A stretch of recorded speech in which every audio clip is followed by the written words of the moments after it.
ए भाई अम्मा बहन पे आ जाऊंगा मैं इनकी। शेर अपनी बेइज्जती सुनकर कुछ सोच में पड़ जाता है। शेर अब फाइनल डिसीजन ले चुका था कि अब इसको बगुला ही बनना है। शेर बिल्कुल बगुला की तरह हरकत करने लग जाता है, लेकिन हिरण को कुछ समझ में नहीं आ रहा था। थोड़ा देर के बाद शेर प्रैक्टिस करके पास आता है। साले को छोड़ूंगा नहीं। तालियां होनी चाहिए यार हमारे लिए। शेर इसकी बात सुन।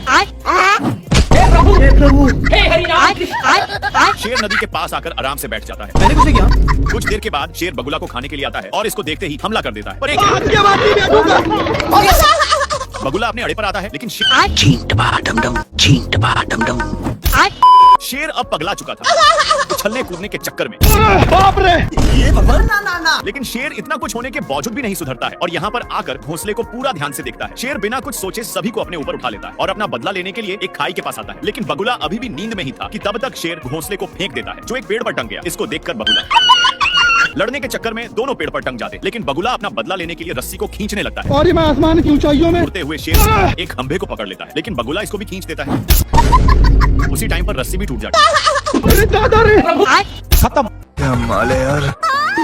बाप रे, शेर का दिमाग अब काम नहीं कर रहा। तभी अपने पास में एक छिपकली को देखता है, जो अपने स्टाइल से जुगनू को अपने वश में कर लेता है। शेर को यह सब देखकर कुछ सूझता है, फिर हिरण को अपने वश में करने के लिए छिपकली की तरह करने लग जाता है।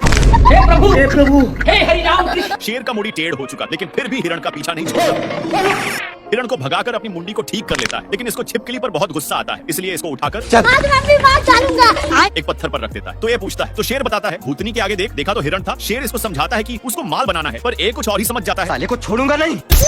साले को एक झापड़ धराकर गुस्सा दिखाता है। तब जाकर इसको समझ में आया। हिरण का ध्यान जैसे ही शेर की तरफ होती है, छिपकली वैसे ही अपना काम करना बंद कर दिया। एक झापड़ खाने के बाद ये अच्छे से वर्क करने लग जाता है, जिससे हिरण अपनी होश खो देती है, लेकिन उससे आगे झिंगुर थे। सारे झिंगुर मोहित हो गए। हे प्रभु हे हरिनाम कृष्ण जगन्नाथ प्रेमानंद। शेर को मुफ्त का लेग पीस मिल चुका था, लेकिन इसको कुछ शक होता है, इसलिए एक कोने कोने छान मारता है, लेकिन इसको फिर भी कुछ नहीं मिलता। लेग पीस को पकड़कर खींच देता है, जिसके चलते शेर एक पिंजड़े में फंस जाता है। पर तभी उसी रास्ते से दो हाथी आ रहे थे। भाई सुनना। दोनों शेर के हेल्प करने के लिए इनकार कर रहे थे कि तभी दोनों का मुंड बदल जाता है। हाथी सोचा कि ये लेग पीस के लिए रो रहा है, इसलिए इसको धरा देता है, लेकिन इसको संभाल नहीं पता, तो हाथी इसको तोड़कर अलग कर देता है और दोनों पिंजड़े को खींचने लगते हैं, जिस पर शेर कोई बोल सकता है क्या? ये सब सुनकर दोनों को अच्छा नहीं लगता, इसलिए इसको छुड़ाने की वजह बाप रे, काफी दूर फेंक दी और दोनों शेर को सबक सिखाने के लिए एक प्लान बनाते हैं। ये भगवान क्या जुल्म है। शेर को उठाकर चट्टान से नीचे गिरा दिए। शेर बहुत ही उदास हो जाता है कि तभी सेलिब्रिटी की तरह कुछ कौवे शेर का फोटो निकालने लगते हैं। नेक्स्ट पार्ट के लिए यस या नो में बताइए, हम